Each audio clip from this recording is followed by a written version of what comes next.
ಸ್ನೇಹಿತರೆ, ನಿಮ್ಮ ದೇಹ ಆರೋಗ್ಯಕರವಾಗಿರೋ ತನಕ ಮಾತ್ರ ಸಾವು ನಿಮ್ಮಿಂದ ದೂರದಲ್ಲಿರುತ್ತೆ. ನಿಮ್ಮ ಆತ್ಮವನ್ನ ಸಾವಿನಿಂದ ಸಾಧ್ಯವಾದಷ್ಟು ನೀವು ಸಂರಕ್ಷಿಸಿಕೊಳ್ಳಿ. ಕಳೆದುಕೊಂಡ ಸಂಪತ್ತನ್ನ, ಸ್ನೇಹಿತರನ್ನ, ಮಡದಿಯನ್ನ ಮರಳಿ ಪಡೆಯಬಹುದು. ಆದರೆ ನಮ್ಮ ಶರೀರ ನಶಿಸಿದ್ರೆ ಮರಳಿ ಪಡೆಯಲು ಯಾವತ್ತಿಗೂ ಸಾಧ್ಯ ಇಲ್ಲ. ನೀವು ಮಹಾನ್ ವ್ಯಕ್ತಿಯಾಗಿಯೇ ಯಾವುದಾದ್ರೂ ಕೆಲಸವನ್ನ ಆರಂಭ ಮಾಡಬೇಕೆಂದೇನೂ ಇಲ್ಲ. ಆದರೆ ನೀವು ಮಾಡುವ ಕೆಲಸದಿಂದ ನೀವೊಬ್ಬ ಮಹಾನ್ ವ್ಯಕ್ತಿಯಾಗಬೇಕೆಂಬ ಸಂಕಲ್ಪ ಮಾತ್ರ ಯಾವತ್ತೂ ನಿಮ್ಮ ಜೊತೆನೇ ಇರಬೇಕು. ಒಬ್ಬ ಬೆಳಕಿನ ನೆರವಿನಿಂದ ಭಗವದ್ಗೀತೆ ಓದಬಹುದು, ಇನ್ನೊಬ್ಬ ಕಳ್ಳತನ ಮಾಡಬಹುದು. ಬೆಳಕಿಗೂ ಅದಕ್ಕೂ ಸಂಬಂಧ ಇಲ್ಲ. ಬೆಳಕು ಕೆಟ್ಟದ್ದು ಮತ್ತು ಒಳ್ಳೆಯದು ಎರಡರ ಮೇಲೂ ಸಮಾನವಾಗಿ ಬೀಳುತ್ತೆ. ಸ್ನೇಹಿತರೆ, ಇವತ್ತಿನ ವಿಡಿಯೋದಲ್ಲಿರುವ ಮುಖ್ಯವಾದ ಟಾಪಿಕ್ ಏನು ಗೊತ್ತಾ?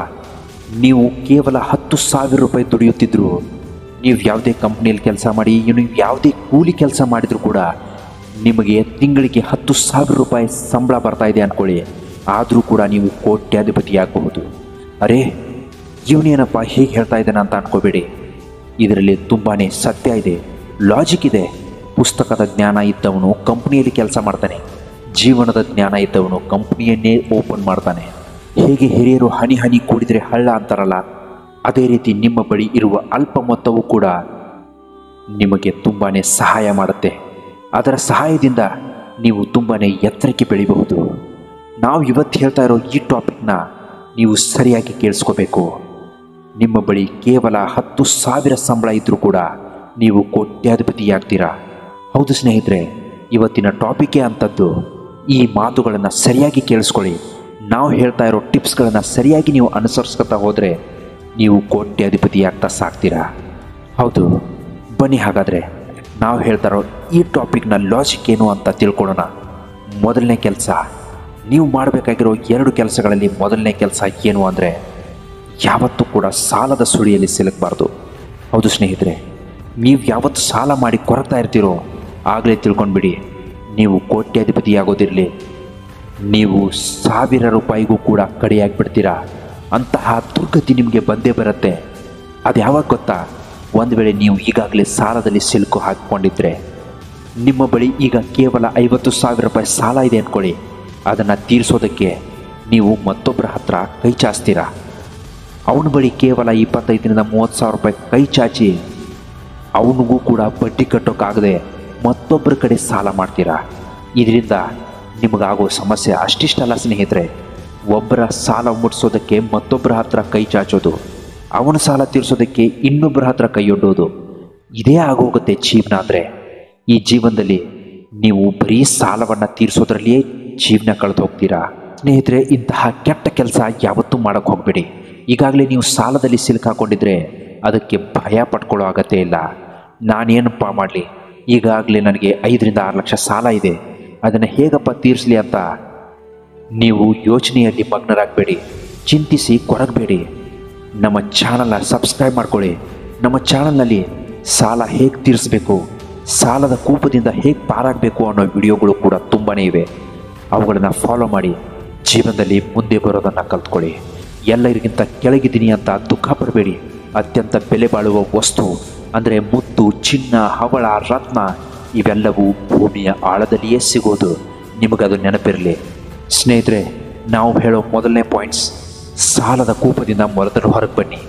ನೀವು ಯಾವಾಗ ಸಾಲದ ಕೂಪದಿಂದ ಹೊರಗೆ ಬರ್ತೀರೋ, ಸಾಲ ಎನ್ನುವ ಕೆಟ್ಟ ಚಟದಿಂದ ನೀವು ಪಾರಾಗ್ತೀರೋ, ಆಗ ನೀವು ಯಶಸ್ಸಿನತ್ತ ಮುನ್ನಡೀತಾ ಇದ್ದೀರಾ ಅಂತ ಅರ್ಥ ಆಗತ್ತೆ.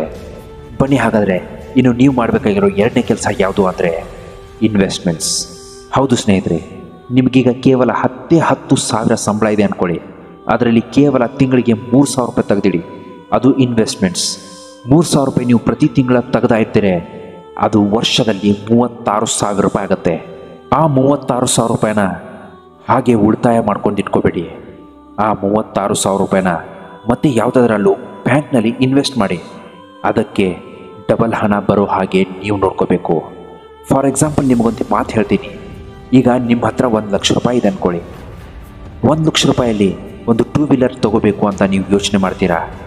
ಒಂದು 2 ವೀಲರ್ ಬೆಲೆ 1,25,000 ರೂಪಾಯಿ ಇರುತ್ತೆ.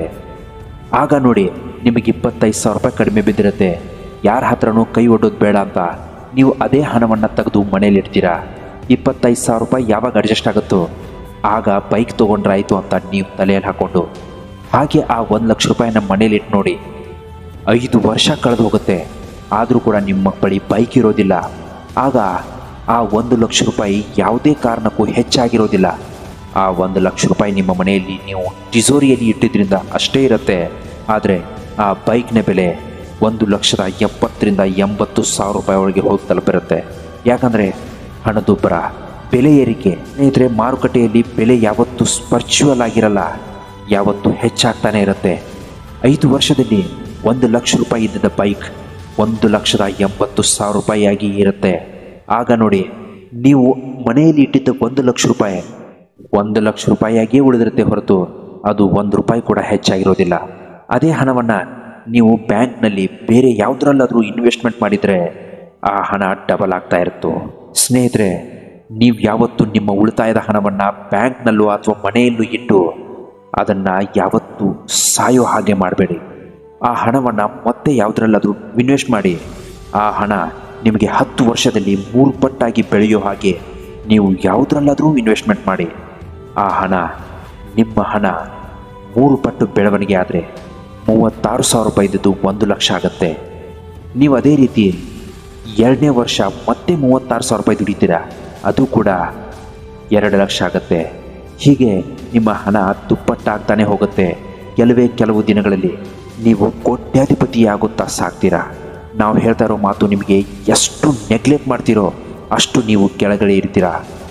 ನಾವು ಹೇಳೋ ಈ ಮಾತುಗಳನ್ನ ಚೆನ್ನಾಗಿ ನೆನಪಲ್ಲಿಟ್ಕೊಂಡು ನೀವು ಈ ಟಿಪ್ಸ್ನ ಫಾಲೋ ಮಾಡ್ತಾ ಹೋಗಿ, ಜಗತ್ತೇ ನಿಮ್ಮ ಕಾಲಡಿ ಬೀಳುತ್ತೆ. ಸಮಯವನ್ನು ಒಮ್ಮೆ ಕೇಳಿ ನೋಡಿ, ಮತ್ತೆ ಬರುವೆಯಾ ಅಂತ. ಸಮಯ ಏನು ಹೇಳುತ್ತೆ ಗೊತ್ತಾ? ನಿಮ್ಮವರೇ ನಿಮ್ಮ ಜೊತೆ ಬರೋದಿಲ್ಲ, ನಾನು ಹೇಗೆ ಬರಲಿ ಅಂತ ಹೇಳುತ್ತೆ. ಸಮಯವನ್ನು ಯಾವತ್ತೂ ಕೂಡ ವ್ಯರ್ಥ ಮಾಡಬೇಡಿ. ಕೆಟ್ಟ ದಿನ, ಒಳ್ಳೆಯ ದಿನ ಇದೆರಡರ ನಡುವೆ ಇರುವ ವ್ಯತ್ಯಾಸವೇ ನಿಮ್ಮ ವರ್ತನೆ. ನೀವು ಹೇಗೆ ಬದುಕ್ತೀರಾ ಅನ್ನೋದು ಈ ಪ್ರಪಂಚಕ್ಕೆ ಸಾರಿ ಹೇಳೋ ಹಾಗಿರಬೇಕು. ಕೆಲವರು ಮತ್ತೆ ಮರಳಿ ಬರುವುದು ಪ್ರೀತಿಯಿಂದ ಅಲ್ಲ, ಜಸ್ಟ್ ಕುತೂಹಲಕ್ಕೆ. ನಾವಿಲ್ಲದೆ ಇವರು ಹೇಗೆ ಬದುಕ್ತಾ ಇದ್ದಾರೆ ಅಂತ ನೋಡೋದಕ್ಕೆ ಮಾತ್ರ ಬರ್ತಿರ್ತಾರೆ. ಶ್ರೀಮಂತಿಕೆ ಎಷ್ಟೇ ಇರಲಿ, ಬೇಡುವ ಸ್ಥಿತಿ ಎಲ್ರಿಗೂ ಬಂದೇ ಬರುತ್ತೆ. ಯಾಕಂದರೆ ಭಗವಂತ ನಮ್ಮನ್ನು ಭೂಮಿಗೆ ಕಳಿಸುವಾಗ ಏನಾದರೂ ಸ್ವಲ್ಪ ಬಾಕಿ ಉಳಿಸಿಯೇ ಕಳಿಸಿರ್ತಾನೆ ಅನ್ನೋದು ನಿಮ್ಮ ತಲೆಯಲ್ಲಿರಲಿ. ಸ್ನೇಹಿತರೆ, ಕೊನೆಗೊಂದು ಮಾತು, ಕಾಲ ಯಾರಿಗೂ ಕಾಯಲ್ಲ. ಸಮಯ ಇವತ್ತು ಅವ್ರದ್ದಾಗಿದ್ದರೆ ನಾಳೆ ನಮ್ಮದಾಗಿರುತ್ತೆ. ಕಾಯುವ ತಾಳ್ಮೆ ನಮಗಿರಬೇಕಷ್ಟೇ. ಇಂತಹ ಮತ್ತಷ್ಟು ಒಳ್ಳೊಳ್ಳೆಯ ಮೋಟಿವೇಶ್ನಲ್ ವಿಡಿಯೋಗಳಿಗೋಸ್ಕರ ನಮ್ಮ ಚಾನಲ್ ನೀವು ದಯವಿಟ್ಟು ಸಬ್ಸ್ಕ್ರೈಬ್ ಮಾಡ್ಕೊಳ್ಳೋದನ್ನು ಮಾತ್ರ ಮರಿಬೇಡಿ. ನಮಸ್ಕಾರ, ಎಲ್ರಿಗೂ ಒಳ್ಳೆಯದಾಗಲಿ.